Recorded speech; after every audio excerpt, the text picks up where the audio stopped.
이사야 선지자는 유다왕 우시야와 요담과 아하스와 히스기야 시대에 하나님으로부터 부름을 받아 유다와 예루살렘에 관하여 본 계시의 말씀. 이 계시의 말씀이라는 것은, 계시라는 것은 감추어진 것을 나타내는 거예요. 드러내는 거죠.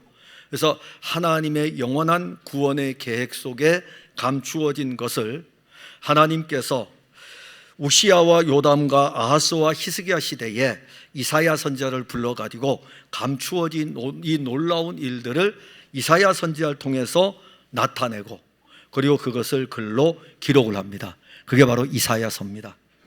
이사야 선지자 시대에 유다 나라와 그 백성들은 나름대로 자신들이 생각할 때에는 여호와 하나님을 잘 섬긴다고 생각을 하였습니다.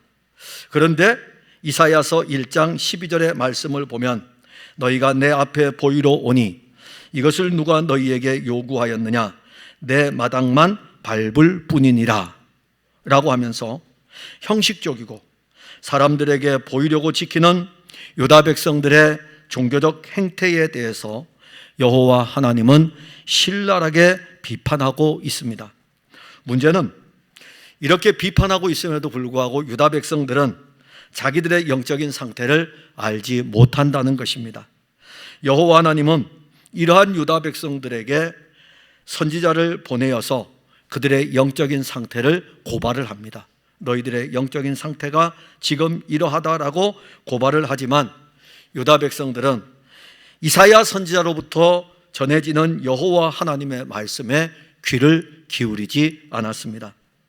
이사야서 1장부터 39장까지는 유다 나라를 비롯한 유다 나라 주변의 모든 나라에 대한 여호와 하나님의 심판에 대해서 말씀하고 있습니다.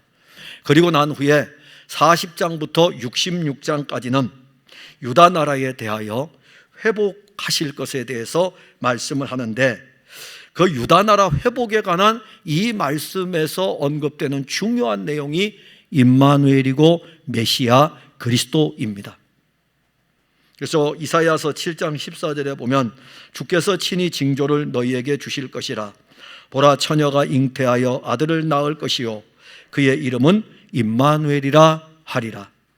유다 나라에 관한 이 회복에 대한 계시의 말씀, 임마누엘, 그리고 이 임마누엘에 대해서 말씀할 때에 한 아기가 탄생할 것에 대해서 말씀을 합니다. 이사야서 9장 6절에 이는 한 아기가 우리에게 낳고 한 아들을 우리에게 주신 바 되었는데 그의 어깨에는 정사를 메었고 그의 이름은 기묘라 모사라 전능하신 하나님이라 영존하시는 아버지라 평강의 왕이라 할 것임이라.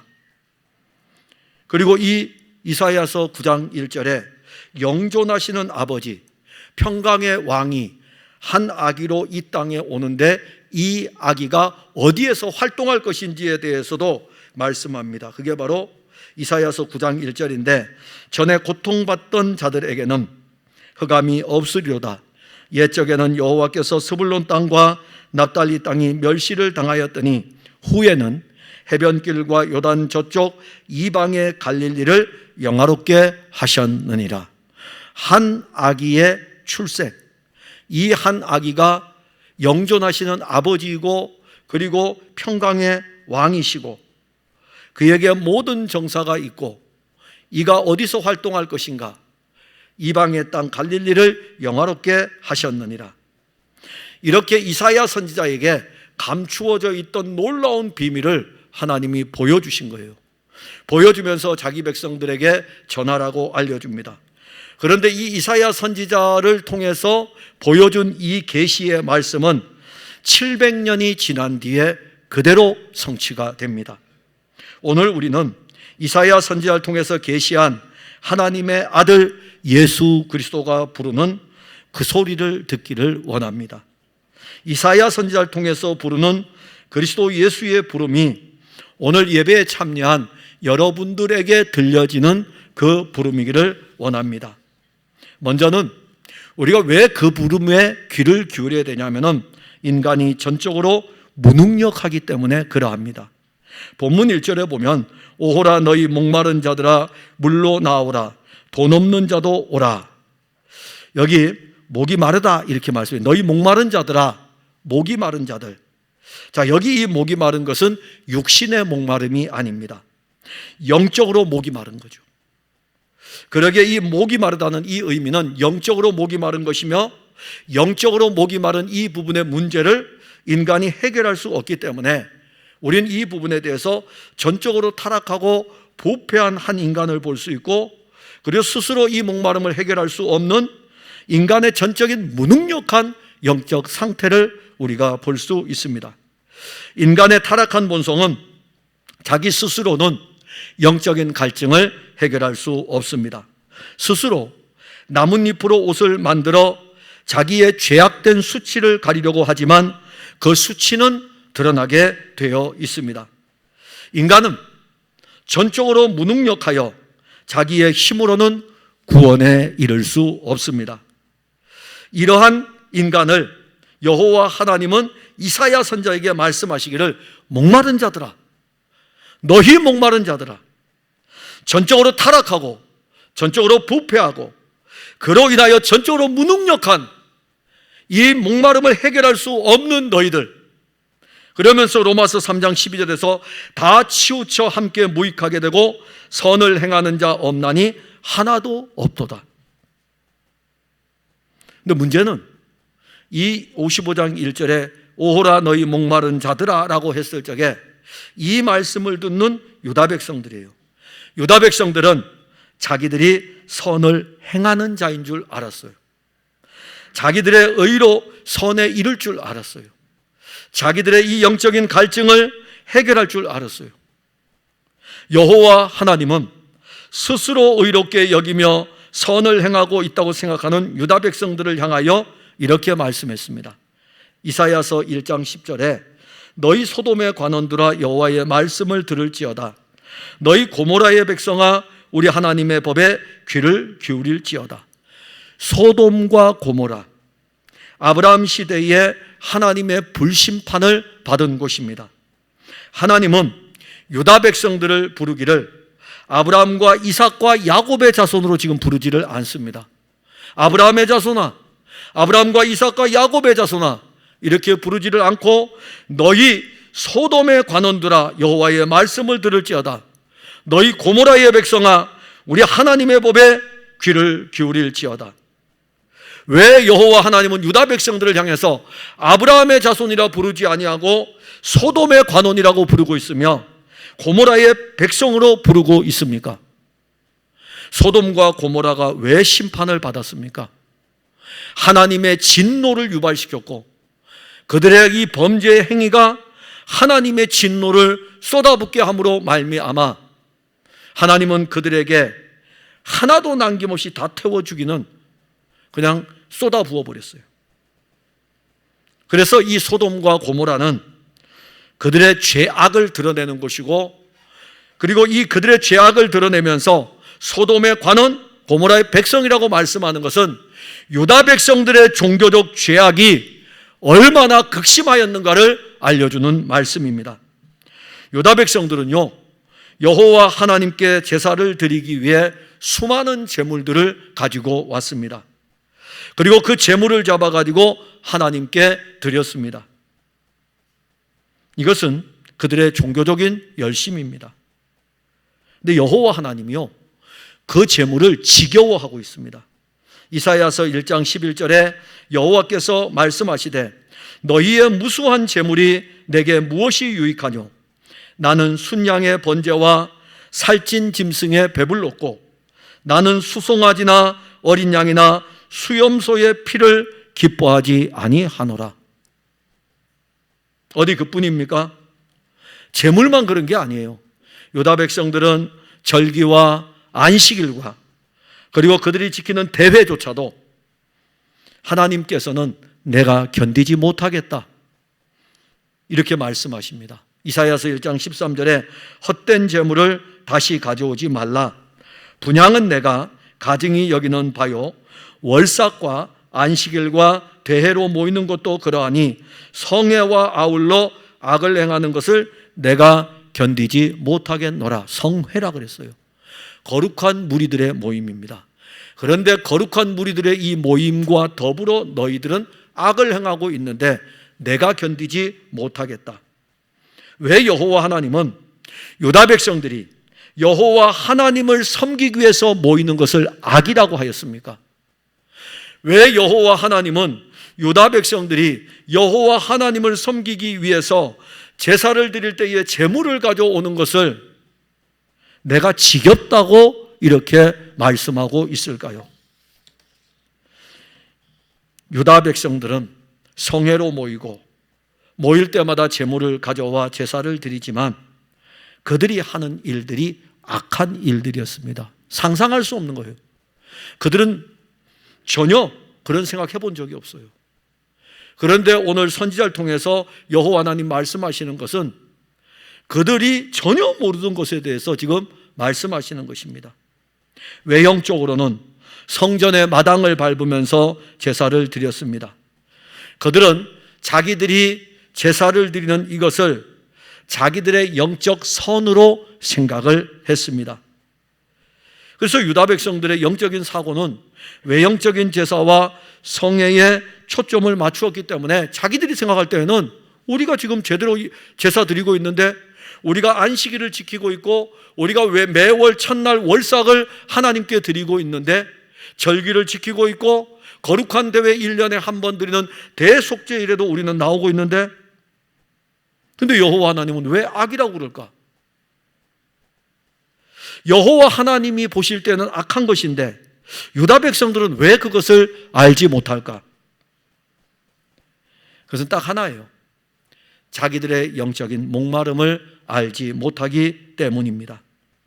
유다 백성들은 자기들이 지금 하고 있는 이런 종교적 삶이 자기들의 영적인 상태를 충족시켜 주는 것으로 생각했습니다. 그런데 이들의 이러한 종교적인 삶은 그들의 영적인 상태를 목마르게 한 것이고 그들은 그것을 알지 못했습니다. 우리가 한번 던져보겠습니다. 여러분들 오늘 이렇게 예배를 드립니다. 매 주일마다 모여서 예배를 드립니다. 여러분들은 이 예배를 드리면서 목이 마르다는 생각을 해보셨습니까? 아니면은 그냥 이렇게 올라와서 예배를 드립니까?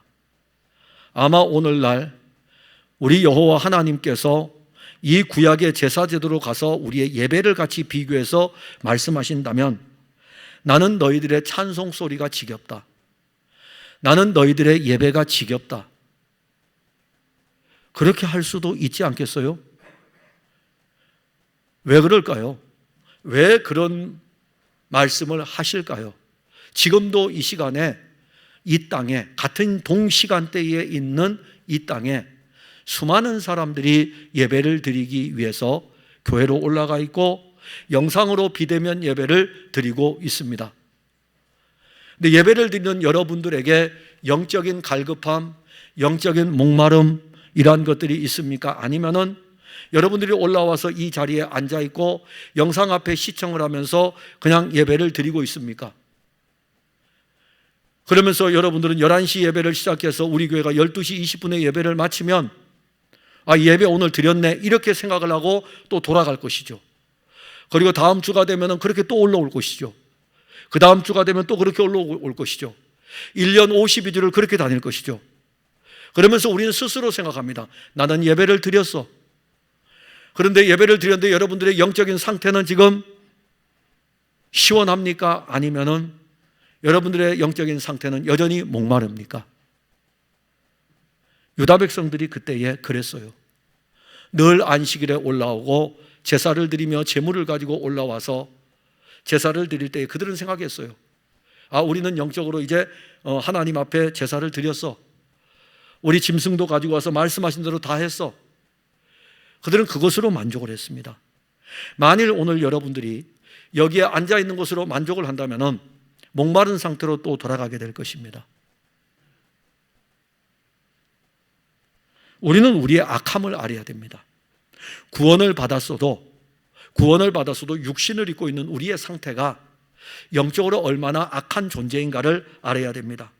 사실 우리에게는 값없이 구원의 은혜를 입은 것이 있지 우리에게 선한 것은 하나도 없습니다. 그의 영으로 우리에게 오신 그리스도 예수 외에는 우리에게 선한 것이 없습니다. 그런데 언제부턴지 우리는 우리가 선하다고 생각합니다. 그래서 우리가 선하기 때문에 우리의 종교적인 어떤 행위가 선한 것들을 이룰 것이라고 생각을 합니다. 그렇지 않습니다. 유다 백성들은 전적으로 무능력합니다. 그들은 아브라함의 자손이에요. 그들은 다윗의 후손입니다. 그럴지라도 그들은 무능력한 자들입니다. 우리도 마찬가지예요. 우리에게 구원에 이를 만한 능력이 있습니까? 만일 우리에게 구원에 이를 만한 선한 것이 있었다면 우리의 영적인 상태는 목마르지 않을 것입니다. 우리의 영적 상태는 지금 너무 많이 목이 말라 있습니다. 이 영적인 갈증을 해결하지 못하고 여러분들뿐만이 아니라 많은 사람들이 교회를 그냥 다니고 있습니다. 우리가 교회를 열심히 다닌다고 하여 우리의 영적인 갈증을 해결할 수 있을 것이라고 생각하지 말기 바랍니다. 내가 교회에서 열심히 봉사하면 영적인 갈증을 해결할 것이라고 사탄의 속임수에 넘어가지 말기 바랍니다. 우리가 아무리 교회에서 봉사하고 헌신할지라도 우리의 영적인 상태는 목마른 상태로 있습니다. 세상에서 갈증이 나면 어찌할까요? 시원한 음료를 한 잔 들이키면 갈증을 해결하죠. 여러분들의 영적인 갈증은 어떻게 해결을 해야 되겠습니까? 그래서 교회를 다니는 사람들이 왜 힘들어 하냐면은 영적인 갈증 때문이에요. 이 갈증의 갈급함에 대한 목마름에 대한 이 부분의 시원한 음료를 봉사를 통해서 마시려고 하니까 해결이 안 되고, 충성하며 살려고 하니까는 해결이 안 되고, 그렇다고 예배에 참여하면 해결될 줄 알았는데 예배도 내가 의무적으로 또 아니면 형식적으로 참여하니까 해결이 안 되고, 도대체 그러면 이 문제를 어떻게 해결해야 될까? 그런데 예수님이 전적으로 무능력한 우리들을 부르고 계시는 거죠. 너가 할 게 아니다. 유다 백성들에게 너희들이 그 많은 제사를 드리고 제물을 가져와서 해결될 문제가 아니다. 그래서 여호와 하나님이 이사야 선지자를 통해서 말씀하는 것은 너희 목마른 자들아 물로 나오라, 이렇게 말씀하시는 거예요. 전적으로 무능력한 우리들을 생명의 물이신 그분이 우리를 부르고 계십니다. 그래서 예수님의 부름을 드려야 돼요. 너희 목마른 자들아 물로 나오라. 물. 자, 여기서 물은 무엇을 가리킬까요? 사실 이 물은 생명의 물입니다. 생명이에요. 사람의 몸의 70%가 수분으로 되어 있죠. 사람의 몸의 70%가 수분입니다. 사람은 이 인체 자체가 물과 아주 깊은 관계를 맺고 있습니다. 그래서 사람은 물이 없으면 살 수가 없습니다. 그래서 사람은 살기 위해 가지고 어디에 모입니까? 물가에 모이는 거예요. 고대 문명의 발상지를 보세요. 메소포타미아 문명을 보세요. 유프라테스 강과 티그리스 강을 중심으로 해서 문명이 발달되지 않습니까? 이집트 문명을 보세요. 나일강을 중심으로 해서 문명이 발달되지 않습니까? 사람들이 거기 모여 사는 거예요. 물이 있는 곳에 집을 짓고, 물이 있는 곳에 마을을 형성하고, 물이 있는 곳에서 삶을 영위합니다. 그래서 이 물이라고 하는 이 자체는 생명이에요. 물로 나오라는 이 말씀은 영적인 생명으로 나오라는 말씀입니다. 목이 마른 상태가 인간의 전적 무능력이라면 오늘 55장 1절에 물로 나오라라는 이 말씀은 물이신 그리스도 예수, 생명 그 자체이신 그리스도 예수에게로 나오라는 말씀입니다. 고린도전서 10장 4절에 다 같이 신령한 음료를 마셨으니 이는 그를 따르는 신령한 반석으로부터 마셨음에 그 반석은 곧 그리스도시라. 이 말씀이 어디의 말씀일까요? 출애굽기 17장 6절에 내가 호렙산에 있는 그 반석 위에 서겠다. 내가 그 반석 위 거기 서리니 너는 그 반석을 치라. 그것에서 물이 나오리니 백성이 마시리라. 이 말씀을 가지고 바울이 고린도 교회에 편지를 하면서 다 같이 신령한 음료를 마셨고 이는 그를 따르는 신령한 반석으로부터 마셨음에 그 반석은 곧 그리스도라. 반석이신 그리스도, 그 위에 그리스도께서 서시고 모세가 지팡이를 들어 그 반석을 침으로 말미암아 그 반석이 깨지고 터져가지고 거기에서 물이 나오는데, 이 물을 이스라엘 백성들이 마셨을 때에 갈증을 해결하였고, 바울은 고린도 교회 편지를 쓰면서 다 같이 이 물을 마셨는데 이 물이 신령한 음료라고 말씀을 합니다. 구약의 이스라엘 백성들이나 신약의 고린도 교회 성도들이 마신 물은 똑같은 물이에요. 반석이신 그리스도로부터 나온 물입니다. 이 물이 바로 생명의 물이에요. 이 물이 살리는 물이고, 이 물이 광야 40년의 길을 걸어와 갈증 가운데 있는 그들을 해갈시켜주는 물입니다. 요한복음 4장 15절에 이 물이 육신을 입고 와서 이 물의 실제에 대해서 말씀을 합니다. 잘 알죠? 요한복음 4장은 물에 대해서는 아주 중요한 말씀이에요. 수가성의 여인이 이렇게 예수님께 묻습니다. 주님, 내게 그런 물을 달라 이겁니다. 그런 물을 내게 주사 목마르지도 않고 또 여기 물길로 오지도 않게 하옵소서. 물을 길러 왔거든요. 그러니까 이 물을 먹는 자마다 목이 마를 것이라고 말씀하시면서 내가 주는 물을 먹는 자는 영원히 목마르지 않을 것이라고 하니까는 이 여인이 주님, 내가 지금 필요한 물이 바로 그 물입니다. 그런 물을 내게 달라고 예수님에게 요청합니다. 그런데 우리의 모습을 보세요. 지금 여기 본문의 내용, 우리가 요한복음 4장에 가게 되면은 수가성의 여인이 지금 어디로 오죠? 야곱의 우물에 물을 길러 옵니다. 그래서 그 앞에 대화의 내용을 보게 되면은 야곱의 우물에 집착하고 있어요.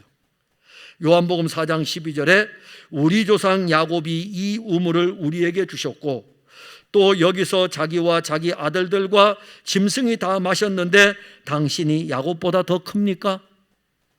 예수님이 내가 생명의 물이라고 이야기를 하니까는 이 수가성의 여인은 어디에 집착해 있냐면은 야곱이 이 우물을 우리에게 주셨고 여기서 야곱도 먹었고 우리 아들들도 먹었고 짐승들도 먹었습니다. 지금까지 우리는 이 물을 먹고 있습니다. 당신이 야곱보다 더 큽니까? 자, 이 야곱의 우물이 어떤 의미입니까? 이 야곱의 우물은 사실 이 사마리아에 있는 수가성이기 때문에 이 사마리아는 이미 혼합한 사람들이 되었고 혼혈인이 되었고 세속화가 되었고 그러면서도 그들은 오랜 혈통을 이어오면서 그들 가운데 있는 이 우물은 그래도 이 우물은 야곱의 우물이야. 우리 조상의 우물이야. 그래서 우리 조상들이 여기서 우물을 먹었어. 늘 그걸 벗어나지 못해요. 그걸 벗어나야 되는데 이 물을 먹어야 되는데 이 물로 나와야 되는데 만일 여러분들이 오늘 설교를 들으면서 이 물을 알지 못하면은 우리가 30년 동안 교회를 다닌 여기에서 벗어나지를 못하고 40년 교회를 다닌 데서 여기에서 벗어나지를 못하게 됩니다. 예배보다 더 큰 것이 있습니까? 그렇게 할 거 아니에요. 근데 그 예배는 형식으로 드리면서 예배보다 더 큰 것이 있습니까? 이렇게 이야기하는 거예요. 교회에서 봉사하고 헌신하는 것보다 더 큰 것이 있습니까? 근데 봉사와 헌신이 우리의 갈증을 해결해 주지 못해요. 우리는 수가성의 여인이 물어봤던 것처럼 그렇게 계속 예수님에게 물어볼 것입니다. 사마리아 여인이 당신이 야곱보다 더 큽니까? 라고 물은 것은 야곱의 우물에서 줄 수 없는 물을 내가 너에게 주겠다고 예수님이 말씀하셨기 때문이에요. 야곱의 우물은 그때 야곱이 우물을 파고서 지금까지 우리가 먹었는데 마르지 아니하는 물인데요. 계속 먹었는데요. 당신이 우리 이 야곱보다 더 큽니까? 당신이 이 물보다 더 좋은 물을 우리에게 줄 수 있습니까? 이렇게 묻는 거죠. 요한복음 4장 10절에 예수님이 말씀하십니다. 내가 만일 하나님의 선물과 또 내게 물 좀 달라 하는 이가 누구인 줄 알았더라면 내가 그에게 구하였을 것이요 그가 생수를 내게 주었으리라. 생수, 살아있는 물, 생명의 물, 이 물을 너가 만일 나를 알았더라면 너는 나한테 그걸 구했을 것이다.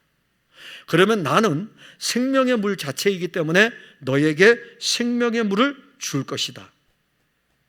이사야 선지자는 유다 백성들에게 그들의 종교의 우물에서 벗어나 사실은 물로 나오라는 것은 너희들 이 종교의 우물에서 벗어나 예수 그리스도의 우물로 나오라는 것이에요. 예수 그리스도에게로 나오면 그 사람에게는 생수가 흘러 넘칩니다. 요한복음 7장 37절 38절에 명절 끝날 곧 큰 날에 예수께서 서서 외쳐 이르시되 누구든지 목마르거든 내게로 와서 마시라. 이사야서 55장하고 너무 똑같죠. 오호라 너희 목마른 자들아 물로 나오라. 누구든지 목마르거든 내게로 와서 마시라. 이사야 선지자는 이렇게 이야기할 수밖에 없어요. 너희 모든 목마른 자들아 물로 나오라. 이렇게 해야 돼요. 왜냐하면 자기가 물이 아니기 때문에. 그런데 예수님은 이렇게 말씀하십니다. 누구든지 목마르거든 내게로 와서 마시라. 왜? 예수님이 물이시기 때문에. 예수님이 생명의 물이시기 때문에 내게로 오라 이렇게 말씀하시는 것이고, 이사야 선지자는 물로 나오라는 것이고, 이 물이 바로 생수이신 그리스도 예수를 가르치고 내게로 오라 이겁니다. 그리고 나를 믿는 자는 성경의 이름과 같이 그 배에서 생수의 강이 흘러나리라. 예수 그리스도에게로 나온다는 것은 나를 믿는 자는 이렇게 말씀했어요. 예수 그리스도에게로 나오는 것은 예수 그리스도를 믿는 것을 가리키고, 예수를 믿는 그 사람에게서는 그 배에서 생수의 강이 흘러 넘칩니다. 아니 이 조그만 몸 안에 무슨 강물이 흐르겠어요. 그런데 이것이 강물이 된다니까요. 흘러 넘치는. 자, 생수가 흘러 넘칠 정도라면은 그 사람에게는 더 이상 영적인 갈증이 없습니다. 흘러 넘치니까요. 요한복음 7장 39절에 이것을 더 쉽게 이야기합니다. 이는 그를 믿는 자들이 받을 성령을 가리켜 말씀하신 것이라. 우리 안에 성령이 계시면 우리가 예수 그리스도께 초청되어 예수 그리스도에게로 온 사람들이고, 우리가 예수 그리스도에게로 왔기 때문에 예수의 생명의 물, 생수 자체이시며 생명의 물이신 그분이 우리 안에서 흘러 넘칠 것이고, 이 흘러 넘치는 생명의 물이 우리에게는 은혜이며 신령한 복입니다. 그런데 주 예수 그리스도에게로 오지 않으면 결코 이 문제를 해결할 수가 없는 거죠. 그러니까 여러분들이 교회로 나올 때마다 항상 누구에게로 가야 되냐면은, 여러분들은 믿음이 있잖아요. 그 믿음을 가지고 그리스도에게로 가는 거예요. 그리스도에게로. 매 예배 때마다 그리스도에게로 가는 거예요. 매 예배 때마다 그리스도를 만나는 거예요.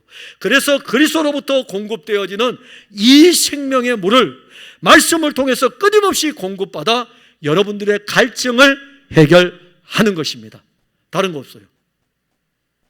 그리고 또 하나는 내게 값없는 은혜, 부르시고 난 다음에 또 하나를 말씀합니다. 값없는 은혜에 대해서 말씀하시는데 1절에 보면 돈 없는 자도 오라. 너희는 와서 사 먹되 돈 없이 값없이 와서 포도주와 젖을 사라. 자, 초대하고 있어요. 부르시고 있어요. 부르시면서 하나는 너희 목마른 자들아 물로 나오라 하면서 그리스도가 초대를 하는 거예요. 그러면서 내가 생명의 물이니까 이 물을 너희들은 마실 것이고, 이 물이 너희에게 넘칠 것이고, 또 하나 포도주와 젖을 값없이 사는 은혜를 말씀하십니다. 없다라는 뜻이 뭘까요? 돈 없는 자도 오라. 사 먹되 돈 없이 값없이 살아. 아무것도 없어요. 내가 살 돈이 없는 거예요. 포도주를 살 돈이 없고 우유를 살 돈이 없어요. 하나도 없어요. 이게 바로 무능력입니다. 능력이 없다는 거예요. 나는 전적으로 무능력하여 내가 가진 그 어떤 것으로도 나는 아무것도 살 수 없습니다. 아무것도 없어요. 돈이 없어요. 돈이 없기에 포도주도 살 수 없고 젖도 살 수 없습니다. 유다 백성들에게 포도주와 젖은 일상의 삶에 필요한 음료이기도 하고 양식입니다. 포도주가 음료라면 젖은 그들에게 양식입니다. 이들이 포도주와 젖을 사려면은 일정한 값을 지불하고 포도주를 사야 되고 젖을 사야 합니다.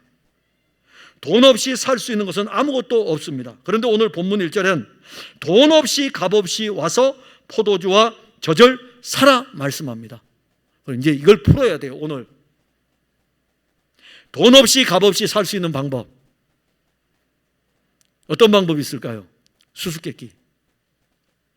돈 없이 값 없이 살 수 있는 방법. 누군가 나를 대신해서 그 값을 지불해 주면 돼요. 누군가 나를 대신해서.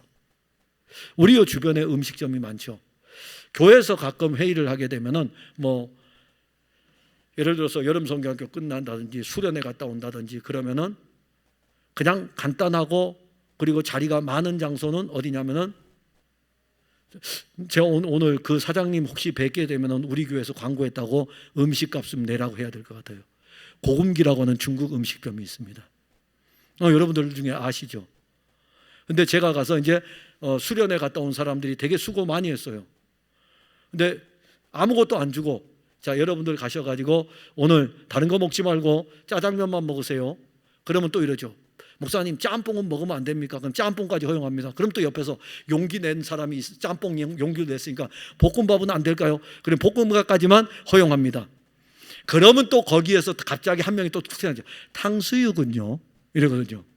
그러면 또 주머니 사정이 넉넉하면 탕수육까지 먹으세요 하고서 가서 몇 명인지 인원을 세고 카드를 갖다 결제를 하고 왔어요. 그들이 갔어요. 이제 가가지고 음식을 먹었어요. 먹고 난 다음에 옵니다. 돈 내고 올까요? 안 내고 올까요? 안 내고 오죠. 그럼요. 우리 풍성한 교회 교인들은 이렇게 다 똑똑해요. 안 내고 오죠. 거기다 돈 내고 오면 돈 2번 내는 거죠. 제가 내고 왔는데요. 왜 냅니까? 안 내죠. 제가 샀잖아요. 제가 샀으니까 여러분들은 가서 그냥 드시면 되는 거예요. 돈 없이 값 없이 와서 포도주와 젖을 사라라는 이 의미는 누군가가 내 대신에 이 값을 지불했다는 것입니다. 누가 지불했어요.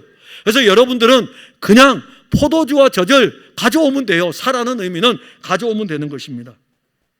이게 놀라운 은혜죠. 그래서 우리가 우리의 어떤 목마름을 해결하기 위해서 할 수 있는 것은 없죠. 무능력하니까 아무것도 없어요. 우리 손에 억만금을 가지고 있어도 우리의 영혼을 위한 포도주와 젖은 살 수 없어요. 아니 차라리 우리의 육체에 관한 것이라면 카드 하나 가져가서 썩 긁어가지고 사서 먹으면 되는데 영혼에 대한 것은 이 카드가 없거든요. 그리고 억만금을 가져가도 영혼학과 관계된 포도주와 젖은 살 수가 없습니다. 그래서 우리는 유대인들처럼 유대 종교의 일상을 따라 그냥 살아가요. 그런데 유대 종교의 일상을 따라 기독교 종교에 맞추어서 일상을 따라 살아가면 포도주를 살 수 있을 것 같죠? 젖을 살 수 있을 것 같죠? 못 사요. 그래서 예수님은 너희 목마른 자들아 이렇게 말씀하고 있어요. 너희 목마른 자들아, 얼마나 무한합니까? 당연히 이 말씀은 1차적으로는 유대인들이죠. 유대인들. 유대인들의 인구가 한둘입니까? 너희 목마른 자들. 더 확대해서 신약과 연결해서 생각하면요, 유대인이든 이방인이든 너희 목마른 자들, 목이 마르느냐, 영적으로 갈급하느냐, 다 와서 살아. 내가 유대인이든 이방인이든 차별이 없이 포도주와 젖에 대한 이 값을 지불했으니까는 살아 이겁니다. 예수 그리스도의 피의 값, 십자가에서 죽은 하나님의 아들의 값이 얼마나 큰지 아십니까? 정말 죄송합니다. 제가 자꾸 이 60이 넘어서니까는 죽음과 관계된 이야기를 많이 하는데 오해는 하지 마세요. 이런 일은 일어나지 않아야 되겠죠. 저도 주님 자연적으로 저를 데려가세요 이렇게 합니다. 만일 제가 사고로 목숨을 잃었다면 저의 값은 얼마일까요? 저의 값은 얼마일까요? 참 예전에는 이 목회자의 수입이요, 국세청에 잡혀있지 않기 때문에 목회자가 죽으면 값이 얼마인지 아세요? 일반 노동자의 하루 품삯입니다. 그게 목회자의 값으로 계산을 해가지고 그 사람의 신체, 나이, 능력 이런 거 해가지고 계산을 해주는 거예요. 그래서 지금은 국세청에 제 수입이 이렇게 들어가기 때문에, 세무서에 들어가기 때문에 그것을 가지고 이제 판단하는 근거가 되겠죠. 저도 얼마인지 몰라요. 그렇게 뭐 비싼 편은 아니에요. 비싼 편은 아닙니다. 여러분들, 제가 보니까 여러분들도 별로 안 비쌀 것 같아요. 그런데 정말 비싼 분이 죽으셨어요. 하나님의 아들이 십자가에서 죽으셨어요. 이분은 만왕의 왕이십니다. 이분은 하늘과 땅의 모든 권세를 가지신 분이십니다. 자, 이분의 가격이 얼마일까요? 이분의 가격을 돈으로 환산할 수 있을까요? 온 세상 모든 창조의 주인이 되십니다. 그러기에 이 모든 것들을 다 갖다 줘도 이분의 목숨값하고는, 세상 모든 것을 다 갖다 줘도 이분의 목숨값이 될 수가 없어요. 하나님의 아들 그리스도 예수가 그 세상 어떤 가격으로도 비교할 수 없는 그 엄청난 값을 그가 십자가에서 지불을 하셨어요. 당신의 목숨값을 지불한 겁니다. 당신의 전부를 다 준 거예요. 인간의 가격으로는 환산할 수 없는 엄청난 가격입니다. 그걸 지불하고 난 다음에 오늘 주님이 말씀하십니다. 포도주와 젖을 우리로 하여금 값없이 사도록 하기 위해 가지고 내가 다 지불했으니까 너희들은 사기만 하라 이겁니다. 그래서 예수님이 너희 목마른 자들아 물로 나오라. 여기 오늘 나오는 포도주와 젖은 육신의 배를 채우는 그런 음식이 아닙니다. 이사야 선지자가 하나님으로부터 받은 이 계시의 말씀은 이 포도주와 젖은 신령한 음식을 말씀합니다. 포도주는 주 예수 그리스도께서 흘릴 피고, 이 포도주는 기쁨입니다. 그리스도의 피는 우리에게 죄사함의 은혜를 주고, 그리스도의 피는 우리에게 구원의 즐거움을 줍니다. 이 피가 우리의 값이에요. 젖은 양식입니다. 영의 양식이에요. 신령한 양식입니다. 이 젖은 우리를 자라게 합니다. 포도주도 사고 젖도 사라. 내가 다 지불했으니까 너는 돈 없이 값 없이 와서 먹으면 돼. 이게 사는 거예요. 너는 돈 없이 값 없이 와서 사면 돼. 오늘은 제가 사는 걸로 끝나요. 다음 주에는 먹는 걸로 갑니다.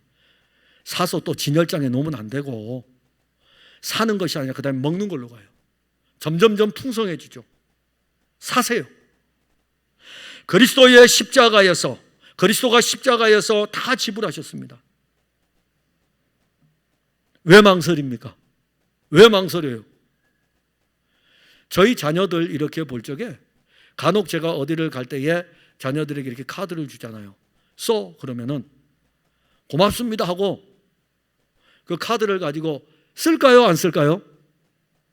쓰지요 당연히. 안 쓰면 바보죠. 자기 카드를 주고서 너 점심 먹을 때 써 그러면 쓰는 게 낫지. 그거 안 쓰면 자기 카드 써야 되는데요. 지불했잖아요 이미. 왜 망설이셔요? 하나님의 아들 그리스도가 여러분들을 부르셔가지고 여러분들을 위해서 값을 다 지불했어요. 와서 그냥 가져가시기 바랍니다. 신령한 은혜를 왜 가져가지 못하고 교회 다니면서 머뭇머뭇하고 있습니까? 공짜로 가져가려고 하니까 좀 민망합니까? 뭘 민망해요? 여러분들에게 민망한 것이 뭐가 있어요? 허물과 죄로 말미암아 죽어서 아무것도 할 수 없는 여러분들, 부끄러움도 모르는 여러분들인데 왜 예수에 대해서는 그렇게 부끄러워합니까? 공짜로 가져가니까 미안합니까? 미안한 거 하나도 없어요. 아직도 깨닫지 못합니까? 예수님이 지불하셨어요. 그냥 가져가셔요.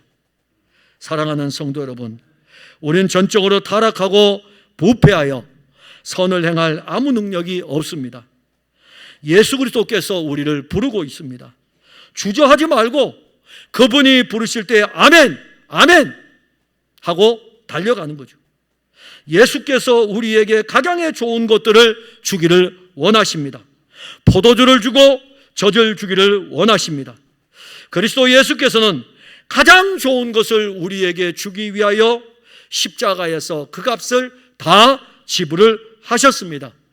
돈 없어도 괜찮습니다. 다 지불하셨으니까요.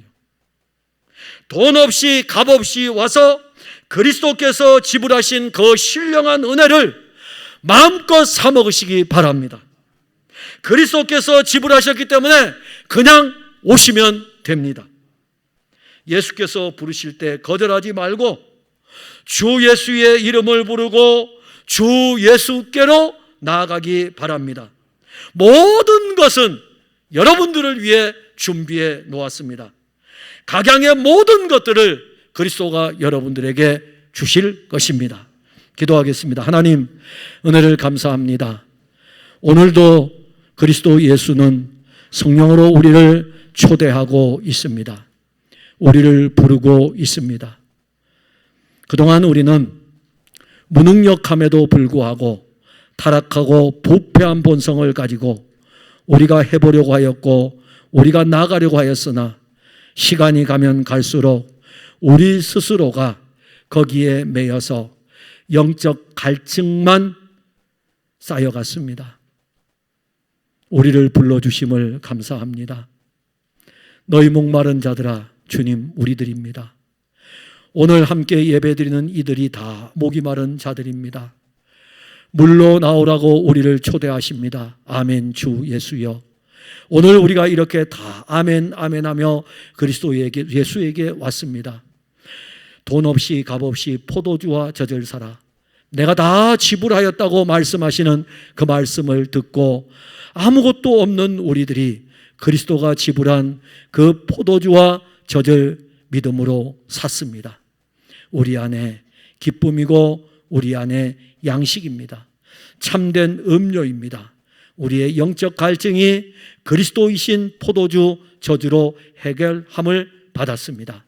사랑하는 성도들이 이 말씀을 들을 때에 주의 영이 말씀을 가지고 저들 안에 역사하여 이들에게 누려짐의 은혜를 맛보도록 도와주옵소서. 예수님 이름으로 기도하옵나이다. 아멘.